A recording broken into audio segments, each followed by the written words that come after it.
अस्सलाम वालेकुम, मैं हूँ दीन इम्तियाज़ और आप देख रहे हैं तख्ती ऑनलाइन।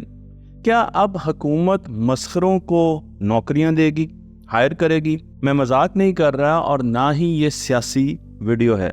जी हाँ, बिल्कुल ऐसे होने जा रहा है। अब ज़रूरी होगा कि हम अस्पतालों में मस्खरों को हायर करें। इसकी बुनियाद साइंस है और साइंस में बहुत सी रिसर्च अब हमें ये बताती है कि जब हम मस्खरों को अस्पतालों में बुलाते हैं तो हमारे बच्चे जल्दी ठीक होना शुरू हो जाते हैं। आज तक हमारा कॉन्सेप्ट यही था कि मस्खरों को या तो प्लेग्राउंड्स में होना चाहिए या तो बड़े बड़े मॉल्स में होना चाहिए, जहां पर बच्चे जाएं, उनके साथ खेलें और लुत्फानंदोज हो।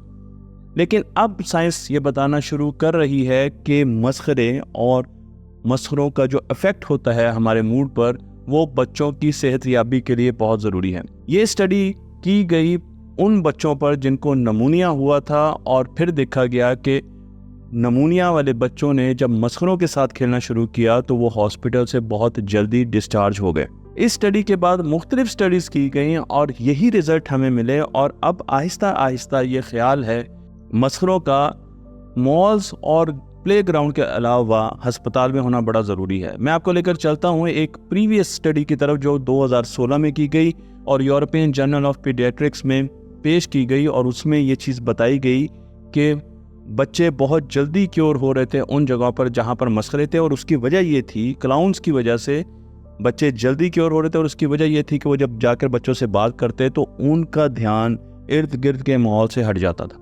उनका ध्यान ड्रिप से हट जाता था, इंजेक्शन से, दवाइयों से हट जाता था, और जो स्ट्रेस है, जो अस्पताल में रहने की एक एंजाइटी है, एक स्ट्रेस है, आहिस्ता आहिस्ता वो स्ट्रेस बच्चों में कम होना शुरू हो जाता है। मैं बच्चों का नाम इसलिए इस्तेमाल कर रहा हूँ कि ये सारी स्टडीज़ बच्चों पर की गई हैं, लेकिन मुझे यकीन है कि अगर यही स्टडीज़ बड़ों पर भी की जाए, बुज़ुर्गों पर भी की जाए, तो हमें ऐसे ही रिजल्ट्स मिलने वाले हैं। और इस स्टडी को आगे लेकर चले डॉक्टर कैरन याकूबी बानू, जो कि हाइफा यूनिवर्सिटी के एक उस्ताद हैं। उन्होंने बच्चों के 2 ग्रुप्स पर एक्सपेरिमेंट किए। एक ग्रुप में 26 बच्चे थे और एक में 25 बच्चे थे। दोनों ग्रुप के बच्चों को नमूनिया हुआ था और शदीद लंग इन्फेक्शन हुई थी। तो जो लंग्स की इन्फेक्शन है, फेफड़ों की इन्फेक्शन है, वो शदीद हुई थी, और इन बच्चों की जो उम्र है वो 2 से लेकर 18 साल थी। उन्होंने एक ग्रुप में 25 बच्चे लिए और एक ग्रुप में 26 बच्चे। एक ग्रुप का बिल्कुल दोनों ग्रुप्स का वही इलाज किया गया, एक जैसी मेडिकेशन दी गई, बिल्कुल डॉक्टर के विजिट एक, मेडिकेशन एक तरह की ट्रीटमेंट दी गई, लेकिन सिर्फ एक फ़र्क रखा गया। और वो फ़र्क क्या था? एक ग्रुप को एक क्लाउन, एक मस्खरा विजिट करता था। उस क्लाउन ने एक दिन में 2 मरतबा उस बच्चे को विजिट किया 15 मिनट के लिए। तो सुबह 15 मिनट के लिए और शाम को 15 मिनट के लिए, और 2 दिन किया। अगले दिन भी 15 मिनट के लिए, सुबह शाम को 15 मिनट के लिए, टोटल 1 घंटा। 1 घंटा क्लाउन के साथ गुजारने के बाद जब इस स्टडी के रिजल्ट देखे गए तो वो रिजल्ट हैरतनाक थे, क्योंकि क्लाउन ने बच्चों को इनकरेज किया कि वो अपने मुंह से खाएं।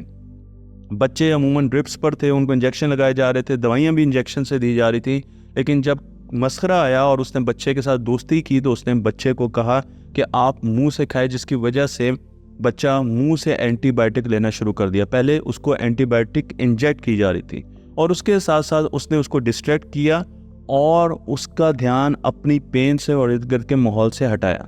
तो जब रिजल्ट आया तो रिजल्ट में बताया गया कि बच्चे जिनको क्लाउन ने विजिट किया था सिर्फ 2 दिन, वो 44 घंटों में हॉस्पिटल से डिस्चार्ज हुए। और जिन बच्चों को क्लाउन ने विजिट नहीं किया था, मस्खरा उनके पास नहीं आया था, उन्हें 70 घंटे लगे हॉस्पिटल से डिस्चार्ज होने के। वो मुकम्मल सेहतयाब नहीं हुए, लेकिन इतने ठीक हो गए, तंदुरुस्त हो गए कि वो हॉस्पिटल से डिस्चार्ज हो सके। तो कहाँ 44 घंटे और कहाँ पर 70 घंटे।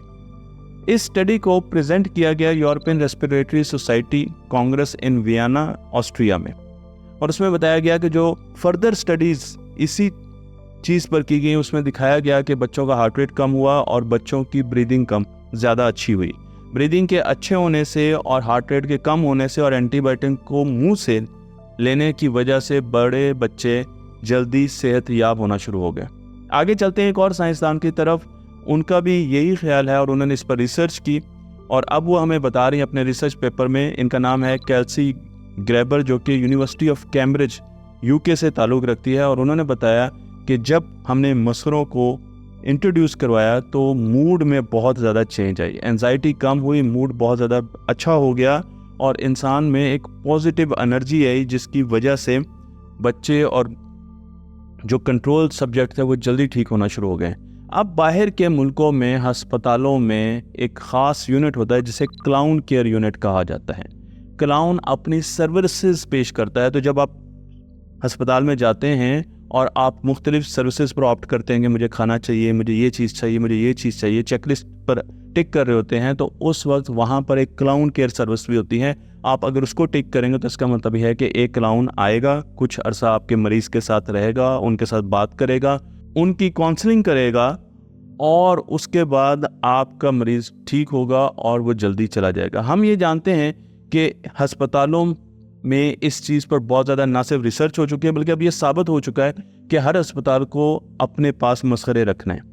हम देखेंगे कि पाकिस्तान में वो पहला अस्पताल कौन सा होगा जो कि अपने पास मसखरे रखेगा, स्पेशली जो चिल्ड्रन हॉस्पिटल हों उनके पास मसखरे होने चाहिए ताकि वो बच्चों को जल्द से जल्द ठीक करें। लेकिन क्या ये मसखरे सिर्फ अस्पतालों के पास होने चाहिए? क्योंकि अगर हार्ट रेट लो हो रहा है, ब्रीदिंग अच्छी हो रही है, स्ट्रेस और टेंशन कम हो रही है, तो इस कंडीशन में इंसान बहुत अच्छा पढ़ भी सकता है। तो क्या ऐसा तो नहीं कि ये मसखरे स्कूलों में भी होने चाहिए? मैंने इस पर रिसर्च ढूंढी और मुझे कुछ रिसर्च मिली है, लेकिन ऐसी काबिल ज़िक्र रिसर्च नहीं मिली जिसका हवाला मैं आपको दे सकूं। लेकिन मुझे अंदर से ये लगता है कि हमें अपने स्कूलों में भी मसखरों को रखना चाहिए, अपॉइंट करना चाहिए, क्योंकि मसखरों के ज़रिए वो जो परफॉर्मर होते हैं, आप टीचर्स भी अपने आप को परफॉर्मर कहलाते हैं, जो परफॉर्मर होते हैं उससे बच्चा बहुत अच्छी दोस्ती करता है, फ़न का फैक्टर आता है और फ़न के फैक्टर से लर्निंग आती है, तो बच्चे बड़े अच्छे तरीके से चीज़ों को लर्न कर सकते हैं। मैं फिर एक मरतबा डॉक्टर हजरात से कहूँगा कि इन रिसर्चेस को गौर से देखिए, इनके रेफरेंसेस मैंने दे दिए हैं, जाकर इनको ढूंढिए, पढ़िए और इस नई टेक्निक को इस्तेमाल कीजिए ताकि हमारे लोगों का पैसा भी कम लगे दवाइयों पर, वो जल्दी सेहतयाब भी हों और आपके लिए भी वो दुआएं करते रहें पूरी उम्र। तख्ती ऑनलाइन को लाइक कीजिए, शेयर कीजिए और इस इल्म को दूसरों तक पहुँचाते रहिए।